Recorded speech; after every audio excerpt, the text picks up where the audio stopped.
Lawin Media Network. Bringing to you the most relevant content across all platforms.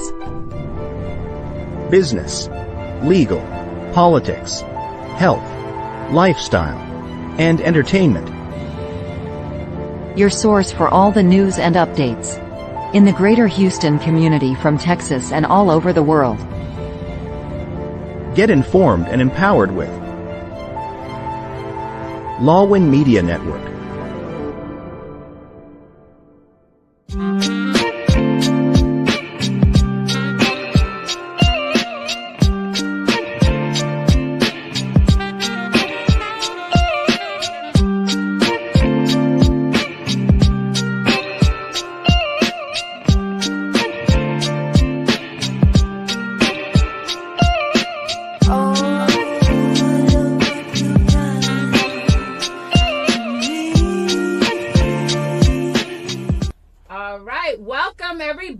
This is Dr. Carly D, and we are heating things up. Tonight we have our first ever Party Bus episode. That's right. This is the first ever podcast of its kind. There's never been a podcast done on a party bus. So we are starting history tonight. So I'm hoping that you guys will tune in and enjoy the episode. And we definitely have a lot more coming down the road. So make sure that you guys subscribe. Dr. Carly D, Pink Table Talk on YouTube. And then also every Wednesdays, you can catch me live 7 o'clock Central, 8 o'clock Eastern on Lawin Media Network. We're on YouTube, Facebook, Twitch TV, and all podcast platforms, including Amazon, Google, and Spotify. So you don't want to miss what's coming next. All right, so tonight we're kicking things off with rapper Pretty Smitty. Yes. So I love her positive energy. I love her music. It's amazing. So let's get into it, girl. Tell us about you. Who is Pretty Smitty? Who is Pretty Smitty? What a very, very huge question. Well, I'm Pretty Smitty. I'm from Missouri City, Texas. I'm out here. I'm an artist. I'm a rapper. I'm a personality. I'm a performer. I'm all of that mixed into one. And I'm just a ball of light. Yes, I love it. I love it. I love it. You know what I love about you is that you radiate such positivity. And you made this post the other day about personality. So talk to us about that. What does that mean to you? Yes, so I'm a big believer that personality sells itself. Yes. In any room that you go to, you can't really get through anything if you have like a very nasty attitude or Yeah. you're not personable, especially in the industry that I'm in. Yes. I feel like when you think about all of those A-list celebrities and people that are really on top, none of them, their music is great. Music is great. Everything you do is great. But if you have a personality, that's what they're going to sell. That's what they can market. That's what they can brand. And I've been through so much in my life. Yeah. I feel like everything radiates through me, through my personality, and it's like what I have. That's what I'm known for, and I just love it. I love that. You know, I really love that. You know, people always ask me all the time how I'm so successful, how I do all the things I do, and I really just be nice to people. I just be talking to everybody. Girl, I be talking too much. I know all the people at Target. I know all the cashier. Everybody, receptionist, everywhere I go, I know, and I talk to somebody, and then that leads to another connection to another. So I definitely agree with you about the personality thing. You know, it definitely opens doors and helps you to meet people that you probably wouldn't normally talk to. Right. I mean, no strangers. I know. Yeah, you do have to have some caution with that. Amen. Amen. This is true. Yes. Well, I'm from New York, so I have no fear. So I don't know if that's a good thing or a bad thing. That's up there. Y'all different.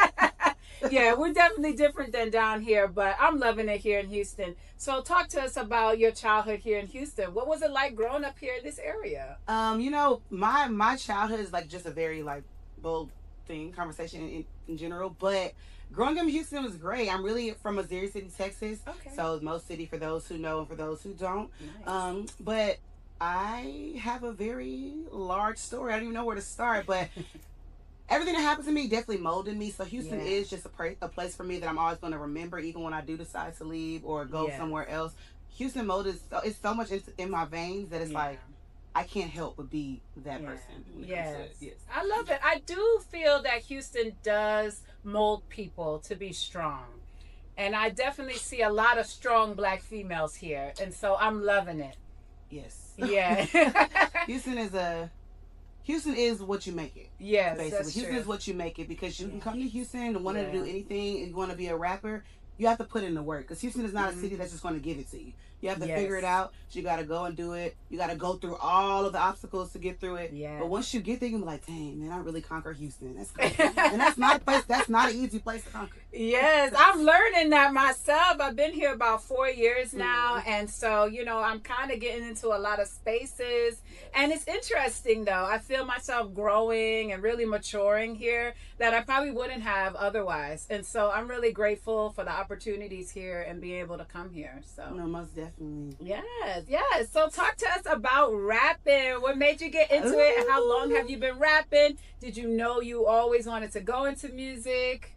Okay. So, So I've always known that I wanted to be in some type of entertainment. I've always believed I was a star. You look at my kindergarten pictures. If I had it, I'll pull it out. It's me with a microphone saying that I was going to be a rapper. But the music for me really started as a child because I'm just putting it out there. I'm a foster kid. I got adopted around the age of 7. But when I was in that system and in that place and area, music was always what got me through it. Wow. And that's how I got to express myself, because I'm not the type of person that's going to just be talking mess about somebody, this, that, and the third, right, but I'll put it on the track for sure. Yes. I'm gonna lay it on the track. So it kind of like molded me into that, and like I was kind of iffy about it because I'm a thick chocolate girl out here. I was like, they're not really gonna accept me when I get up there. But then after a while, I was like, you know what?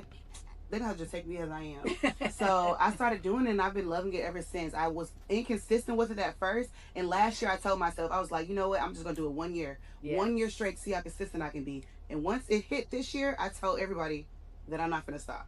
So from there, I've been doing it. I love it. I love that. I love that you said you're not gonna stop. I love that attitude. That's how I feel like this year too. I've been just doing so much and getting out there, and so I love that. I love your energy. It's so fun and positive. Yes. So you had a mic early on. So I did. What was that like? Do your family and friends support you in your music? How is that? Support is such a strong topic. But I understand. My dad is my biggest supporter. Oh, my dad is my biggest supporter. He loves everything about the music industry. He pushes me and makes sure that I can get to where I need to get. My friends do support me, but I feel like your supporters are going to be a lot of people that you don't know. It's true. It's going to be strangers that you meet. And strangers that just hear you in the crowd. They're going to support you more than those people that are like close to you. But being from Houston, you're going to learn that that's a good thing. Because once they see you, then the people that you're close, they're gonna start seeing you. It's true. That's backwards. It is. But that's just the way it works. Yes. I really love it. Yes. I'm learning that too. Yeah, the mic is very powerful. I feel like having a voice these days is powerful, especially for a young Black woman.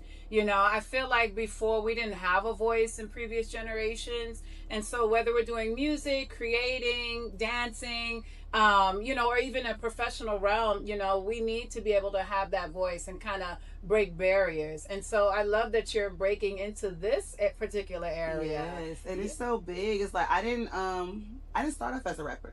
When I first came out, I did interviews. I was doing so that's how I kind of got my start. That's how I met everybody. I'm talking to them, and then like I was like, I'm looking at all the artists up there, so I want to be up there. I'm gonna be on stage with them. So that's kind of how I started. So, and my personality just fit me right in the door. So I was like, I love it. That's wonderful. Now, do you write your own music, or what is that process like? Oh no, I write my own music. Ooh, yes. I do write my own music. I feel like I said, I'm gonna keep bringing up the word personality because that's my brand. Personality sells itself. But you can't really put your personality in somebody else's words. Yes. I understand being like helps and whatever. If you get a little writer's block and they give you a little 1-2, but if you have someone writing your whole full song, then I feel like it's like pretend. You're not. That's not really your story. But to get my energy and feel my music and feel where I'm coming from, it has to come literally from me. I love that. I love that. Now, do you speak on experiences you've been through, or just it comes to you in the middle of the night at 3 a.m.? A Gemini, for me, I know my ideas always come at 3 in the morning. I'll be like, I can't even sleep. I'll be like, write this down. Man. So yes, experiences. Like I said, I'm not the person that will sit around and just talk about people this, that, and the third. But in my brain, I'm like, man, they was hating on me. I'm gonna put this song over. I'm gonna make sure that they know in this song that I don't care. But so yes, it comes from like within, and it's random. Because I will get writer's block quickly. It's random. I'll be sitting in the car. I'll be in the closet. Yes, y'all. It'll be just so serene in there, or in the restroom, or just in the room, and it'll come out like that. Those are like my favorite spots to write. Cars, restrooms, closets. I don't know. Wow. But they come out more in there. And so it's all personal. It's all from experiences, and I do talk about. I have a lot I have a huge story, so I'm going to start putting it more into realm, but I do like to come from a personal part. I love that. I love that. I think it's better that you can speak from your own experiences, you know, as opposed to, you know, taking someone else's. I think that makes you a more real artist and more relatable to people. You know, you'll be surprised at how many people have gone through things that you've gone through or experiencing the same things that you're experiencing, especially like you said, like the hate. With a capital H. Yes, I know that can be very real, especially for a beautiful black woman. You know, that can be a lot of hate out there. So how do you deal with that? How do you deal with the haters? So, like I always say, I've been through a lot in my life, and I choose to like be positive about things. You know what I'm saying? And I feel like I get excited when I get a hater. I'm like, oh my God, I'm really out here doing something. Yeah, like so when people are gonna hate, they hated on Jesus.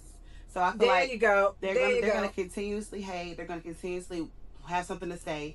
And at the end of the day, if somebody's not talking about you, you're not really doing nothing. That's true too. So, you know. But don't get me wrong. To be realistic, it can be stressful. You know what I'm saying? Because people always, and the more and more you go up, especially with the internet these days, they're gonna be able to say something to you. But you have to learn how to block it out. If it's something that you really want, look at Beyonce.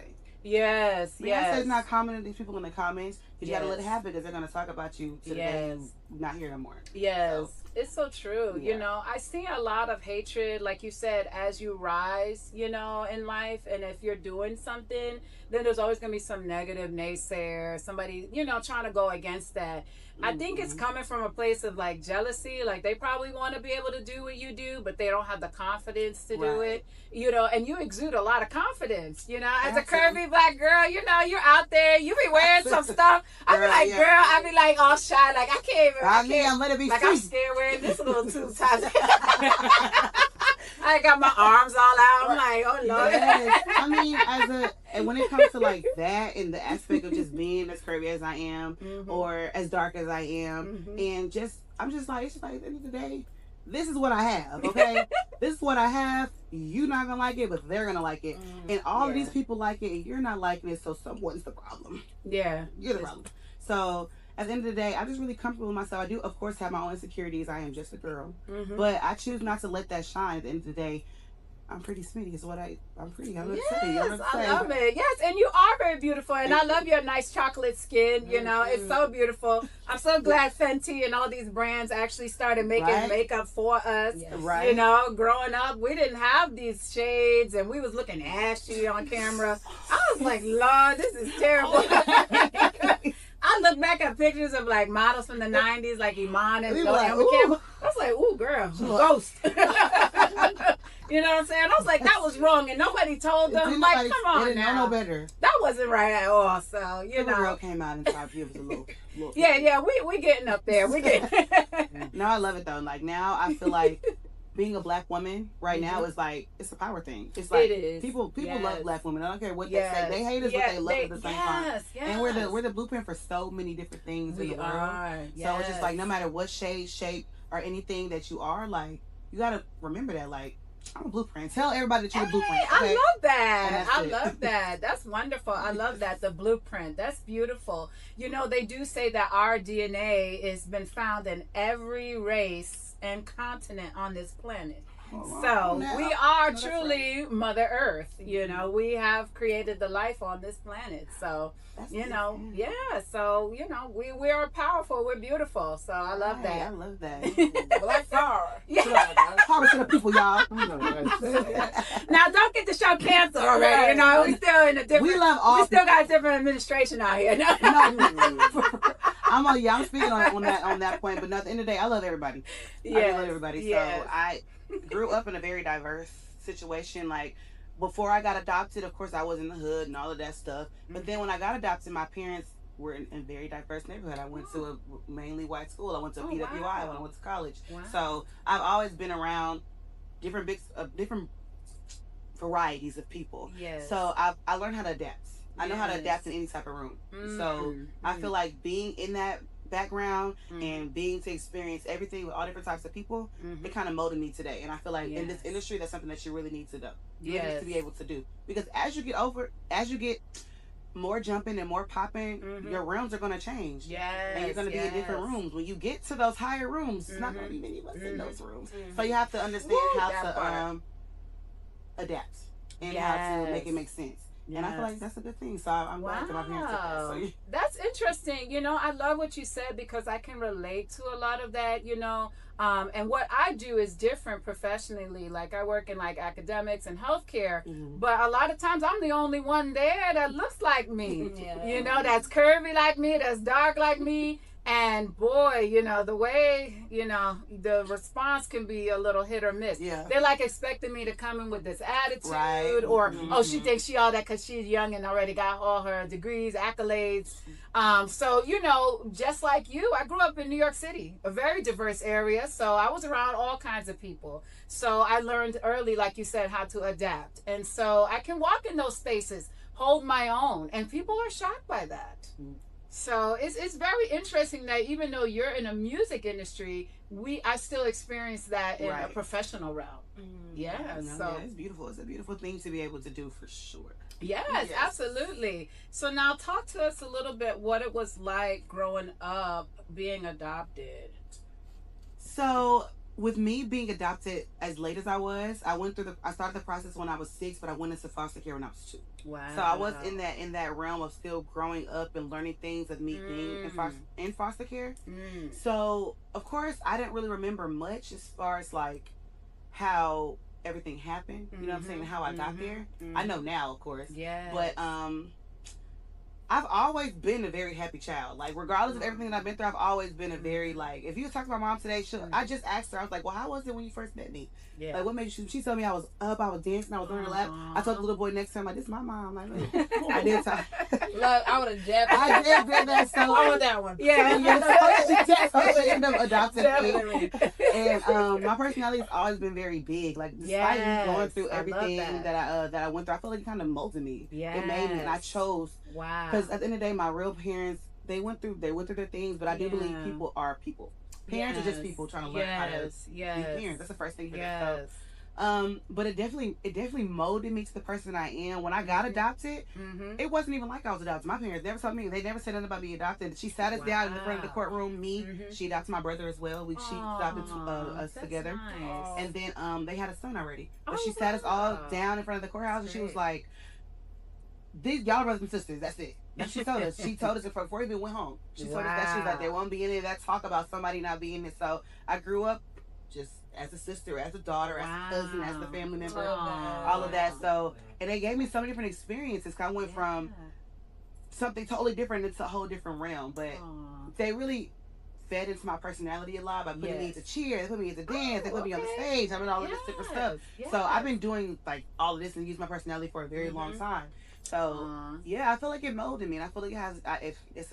It's a story. It's something you're always going to think about. I did grow up not really understanding a lot of things about like myself, because when you're adopted and as a woman, you're gonna always wonder like, man, where did I come from? That's like, you see that on TV, and they're like that thing when they're like, oh, it's family tree day, bring baby pictures. I didn't have baby pictures, so you know, you always think like that. But at the end of the day, it's just like, I kind of created myself. Even my name Pretty Smitty. It's a cute name, but it has a reason behind it. You know what I'm saying? So tell us. You want to know the the reason? You know, I'm gonna get in there. Spill the tea. Okay. Yes, spill the tea. So Pretty Smitty. Obviously, that's not my real name, but I have had my name changed 3 times. Wow. So yes, my name now, of course, my real name is Jada Smith. Oh, but okay. Yes, I know, right? It was cute back in the day. It's like that sounds like an actress. Okay, we got. She's so silly. That's the next thing is acting. So yeah, it is. So so my name is Jada Smith, but I have my name changed many times before. I've had my name changed 3 times, and I feel like every time someone changed my name, they expect me to be whatever this person was or this character was. Wow. So as I got to like middle school, I was like, you know what? I'm trying to call myself Smitty, because I had an identity crisis. I didn't know who nobody wanted me to be. Wow. So I started calling myself Smitty, and I've just been Smitty. Like, that's me. That's who you see. That's who you know. That's who you love. Yeah. And then the pretty aspect of it, of course. But no. Yes. Okay, come on now. You know, it's okay. I'm like, my name is Pretty Smitty, but the pretty speaks first. So. Yes. But no, the pretty came from the fact that my adoptive parents are in the beauty industry. I grew up with barbers and beauticians, and my parents own barbershops. So that's where I grew up saying, you need to have your hair done, you need to have your makeup done. You need to, so that's where the pretty came from. And it rhymed with Smitty, and it flows. And I was like, oh, that's funny. So, so that's where Pretty Smitty came from. I love it. Yeah. I love that. Girl, you have me laughing here, but I love it, and it's so meaningful. It's so powerful behind that. You know, a lot of people probably see your name as like, oh, she just conceded. Right. They don't know that there's like a whole lot behind that story. So, you know, thank you for sharing that with us. I think that's very beautiful. Thank you. Thank you. So for any other children out there that might be going through foster care or adoption, what would you tell those children today? Man, do not let what's happening to you, no matter how bad, traumatic, or crucial the situation is, do not let it define you. You can be whoever you want to be. You can get out of whatever situation that you're in. You know what I'm saying? You can be on top of the world. So I know it might feel like you're low right now because I've been there, but can't nobody tell that I've been there. And I feel like you just got to grow, and everybody takes things differently, but I want everybody to let them know that you can do it. You can get out of the situation. It's not going to be that way forever. And even though it might hurt you mentally or physically, you can still get out of it. And just believe in yourself. If nobody else believes in you and nobody else supports you and or understand, because no one understands how that is. You always hear about it on TV or in these documentaries, but to actually live it, you got to know that you can get out of it and you can do it. And I promise you, I'm going to meet you at the top. Wow, that's so powerful. I love that. Thank you for that. You know, there's a lot of children in the system, and you know, and so for them to hear that from somebody who's so positive, and you know, you're doing so much in the music world, I think that's going to be so impactful for them. I can't wait. That's my main thing. I also want to adopt. Oh yes. I also want to adopt a boy and a girl, like my parents did at the age of 6 and 7. Because when you get over the age of 6, 7, I'm sorry. You got first grade. You know she not here. I did. 6, 7. You know, I had to do it. I had to. But when you become older, they think that they should less of a chance for you to get adopted. It's true. Less of a chance. People want babies. True. They want brand new babies, and they feel. Can I just say? Yes. Do not let anybody tell you that you're too when they want to adopt you, they think you're too old. Oh, they already have problems. They already have this. They already have that. Because that's not true. Not true. I was the most positive little kid ever, and I went through all of that. So I feel like that's such a big thing. People start saying that to those older kids that are in the system, have to go to those group homes, and they start feeling like, dang, nobody want me because I feel this, that, and the third. Utilize it. Put it in a song. You know what I'm saying? Or whatever the fact, but it's beautiful. I don't know. I done got off track. I forgot the question. No, I love it. I love it. You know, I think it's great because there's so many people who are in those situations and they're in such a dark space. Yes. And so for you to be able to breathe life into them, you know, we don't know who this will reach and who it can help. And so I love that. And thank you for sharing that with us. Absolutely. Yeah, so that's awesome. So now tell us a little bit. I like your boots. I like what you got going on here. Although she didn't wear any pink. I didn't wear any pink. She wore pink's alternative, which is red. We'll take it. I was like, dang. I said I was supposed to wear pink, wasn't I? No, it's fine. So tell us about your style. Like I was on your page. I love all your wardrobe, all the stuff. I'm like, where can I get these clothes? It's so cute. Ooh, so I don't. My aesthetic of things is very random. I will tell you that right now. Like a lot of things I just kind of throw together or make myself. I love making my own stuff. I love sewing things together and putting them on myself. Or of course working with different brands to have them make it for myself. But I don't know. I feel like I really want to show the girls that as a thicker girl in the industry, you can wear what you want to wear. You know what I'm saying? I love it. I'm not telling you to go crazy. You know what I'm saying? Make it make sense.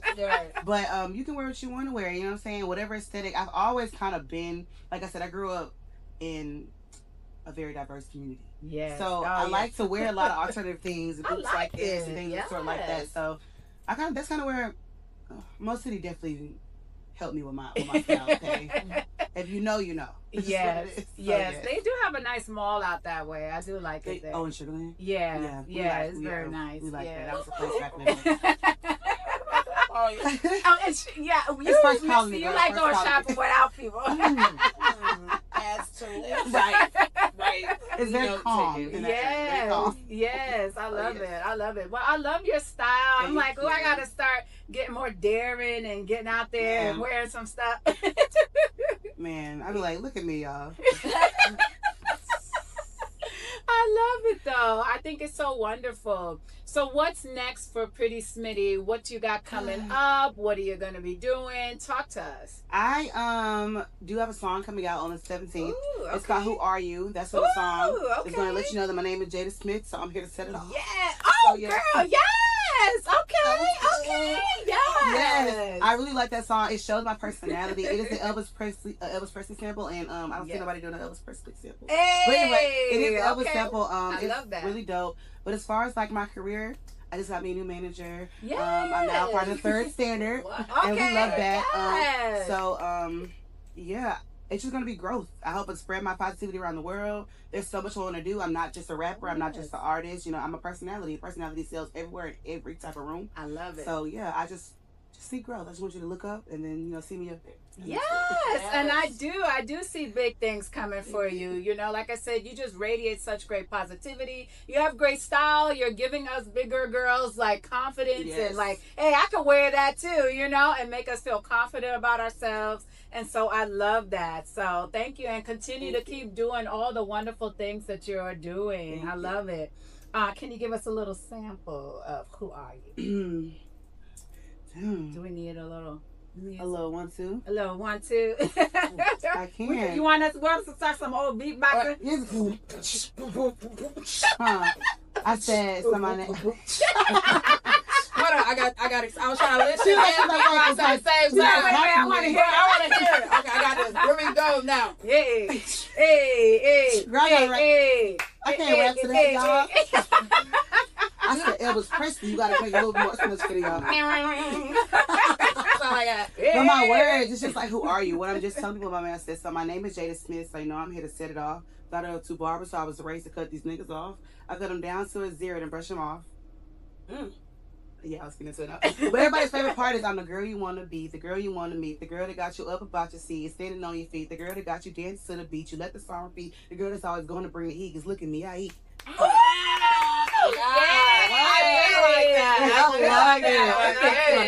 Very nice. Very nice. Very nice. Yes, so I'm excited for that. Yes, that's awesome. And so what is your final words to my audience, to people back at home? What would you like to tell them? Tune in to the Peak Table Talk, okay? Every Wednesday, 7 p.m. Make sure you tune in on all of those beautiful platforms that she mentioned at the beginning. Awesome. And remember that you can definitely do exactly what I'm doing, be in the rooms that I'm doing, because I'm just a girl, just like you guys are, and boys. And yeah, so see you at the top. Yes, I love that. Thank you so much. I appreciate it. Y'all check out Pretty Smitty. Y'all definitely go out to her page, listen to her music, and listen for the song coming out on the 17th. Set it off. Yes, I love it. So, that was beautiful. Yes, thank you. It's like, can't nobody fuck with me like, this my shit, this my world, this my movie. And I'm talking about like, you can't even fuck with me, friend, but I hope in your world that I can't fuck with you. But it's right here, this all me, this my shit. Look at me like, for real though, like, look at me, like, you hoes can't sit with me. Yeah. I'm at my table and it's all cool, can't take no seat with me. In my own lane, no competition, hoes can't compete with me. When I'm in my world, you know I always keep it groovy, so why the fuck would I be the extra and I'm the star? Cause where is my move? I don't give a fuck a hoe walking, I don't give a fuck a hoe talking, I don't even give a fuck to even think about a hoe. A little lot of often, I don't give a fuck a hoe stalking, cause shit, I'm where they wanna be. It's just this world, here is my movie, all they move is to my beat. Every time they move their feet, if I'm not hungry, they want me. Cause you know, I'm the biggest dog, I'm courage and they cavalry. These hoes cannot compete with me, I don't know why I gotta say it again, cause I'ma be the same way, 10 toes down to the very end. Because you hoes can't compete with me and I can do just what that nigga do. These hoes be talking shit, but who the fuck these hoes be talking to? These hoes be acting wild, but I just take their ass to the zoo, cause my name is Pretty Smitty and you. I know I like to keep it cute, but I love to keep a hoe on you, and I love to wish a hoe was you. Cause if you gon' fucking shoot, you better hope you get my ass to boot. You better hope you really see it through, cause from that point I won't be playing. You can look me in my eyes and you can hear just what I'm saying. I said, ain't nobody, don't ask me, clear. Sexy, I dress so fresh, so clean. You know I'm from the A, so I'm savage. You was hung around with the basic hoes, but now you with the baddest. Just on their level, always been above the average. When I walk into the room, it's always lights, camera, action. You went for real like who the fuck is she, or where the fuck she be? These hoes be really looking up and down, they really mad at me. see is me. All I see is me, but they hate hoes looking back at me. Cause ain't nobody, don't ask me. I'm so clear. Don't you think I'm so sexy?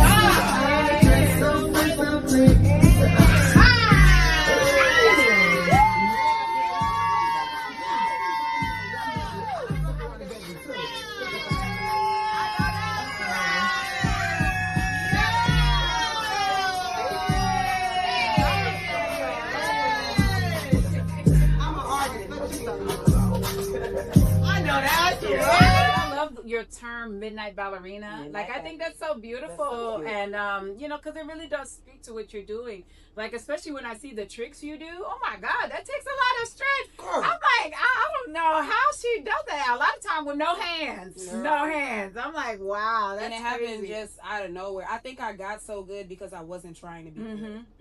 Like it was never a goal to become a pole killer, or I literally just kept getting up there.